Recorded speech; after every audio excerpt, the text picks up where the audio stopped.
Autrefois, j'étais dans les oubliettes, sans aucun espoir de son développement. Aujourd'hui, aux côtés des autres provinces de la République démocratique du Congo, le Kasaï oriental est en train d'écrire une nouvelle histoire de gloire à la satisfaction du peuple, grâce à la vision du chef de l'État, Félix-Antoine Tshisekedi Tshilombo, qui vise le développement de l'ensemble de la République sans discrimination aucune.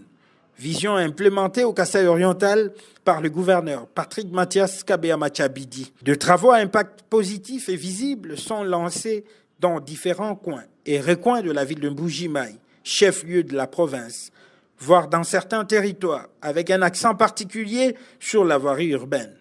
L'objectif poursuivi est de radier les communes, territoires, mais surtout créer l'interconnexion de provinces. Là s'annonce une lutte acharnée contre l'enclavement de la province du Kasaï oriental. Voilà qui justifie la ronde effectuée ce mardi 4 juillet par le gouverneur Patrick Mathias Kabea-Machabidi sur différents sites où de travaux importants sont en cours. Tout a commencé par l'avenue Kassavubu, l'une des grandes artères de la ville de Mbuji-Mayi. Partant du marché Misesa, le gouverneur de province a inspecté les travaux d'assainissement en cours qui ont d'ailleurs favorisé la canalisation des eaux et le remblayage de têtes d'érosion qui menaçaient déjà cette route qui relie 3 communes de la ville de Mbuji-Mayi. Sur les lieux, l'autorité provinciale a appelé la population environnante à soutenir le chef de l'État. Poursuivant la ronde, le gouverneur de province a visité aussi l'avenue Odia-David avant de se rendre à l'université de Mbuji-Mayi, campus de Chikama, où les travaux de construction de nouveaux bâtiments sont à l'arrêt depuis plusieurs mois. L'autorité provinciale a signifié aux autorités académiques et à la communauté estudiantine qu'il va effectuer le plaidoyer auprès du gouvernement central pour la réactivation du financement de ce projet. Il a aussi indiqué que l'avenir de l'université est aussi incluse dans le projet de construction de 35 km de la voirie urbaine. Après le campus de Chikama, Patrick Mathias Kabea-Machabidi s'est rendu sur l'avenue Munkamba.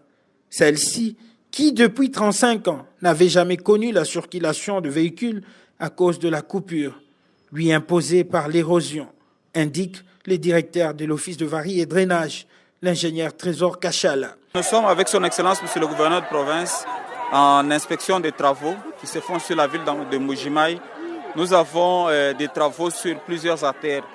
Mais ici, la particularité, c'est que son Excellence était ici il y a pratiquement 3 mois en inspection et notre projet s'arrêtait au niveau de l'hôpital général de la Mouille en réfection. Son Excellence a instruit l'OVD pour non seulement prolonger jusqu'au croisement avec l'avenue Munkamba, avec l'asphaltage, mais aussi de prendre en charge l'avenue Munkamba. C'est comme ça que nous sommes passés avec l'autorité aujourd'hui pour qu'ils se rendent compte des travaux qui sont faits. Il faut noter qu'il y a plus de 35 ans que les véhicules n'ont pas roulé sur cette avenue, coupée par plusieurs érosions. Donc la circulation est rétablie, les travaux de lutte anti-érosive sont en cours. Le chef de l'exécutif s'est rendu à l'université officielle de Mbuji-Mayi. Il a inspecté l'évolution de travaux, de construction de bâtiments modernes, accompagné du recteur de cette institution. L'autorité provinciale a échangé avec les ingénieurs impliqués dans l'exécution de ce projet avant de poursuivre sa ronde. Pour terminer sa tournée, l'homme de terrain, l'infatigable Mathias Kabea, a inspecté l'avenue de l'Assemblée provinciale. Celle-ci connaît déjà l'asphaltage sur plaidoyer du gouverneur de province, Patrick Mathias Kabea, alors qu'elle n'était pas incluse dans le projet de 35 km de la voirie urbaine. À l'issue de sa visite d'inspection, le gouverneur de province a salué la promptitude de l'entreprise Safrimex dans l'exécution de travaux. Oui, je suis en tournée à travers la ville pour suivre les différents travaux qui sont en train de s'y effectuer. Comme vous le savez bien, le président de la République a une vision de moderniser la République démocratique du Congo. Et dans ce cadre, il y a aussi des programmes qui se font dans notre province. Mais il y a également des programmes qui se font par la province elle-même. Il y a aussi des programmes qui se font par la province avec le gouvernement central via des crédits transférés. De manière globale, aujourd'hui, j'ai eu à visiter le chantier avec la société Safrimex. Globalement, ça donne satisfaction. Ils ont suffisamment avancé. Mais il y a d'autres chantiers qui n'ont pas encore connu d'évolution depuis plus de 6 mois. Ceux-là, nous aurons des réunions avec les différents entrepreneurs pour connaître pourquoi ça traîne et qu'est-ce qu'il faut faire, mais notamment aussi avec notre conseil technique, c'est l'OVD, si je peux l'appeler comme ça, pour connaître qu'est-ce que nous pouvons faire pour accélérer les différents autres travaux qui pataugent encore. Nous y tenons et nous travaillons, c'est l'affaire de tous ramener l'espoir. Donc c'est dans cet ordre d'idée que nous travaillons également.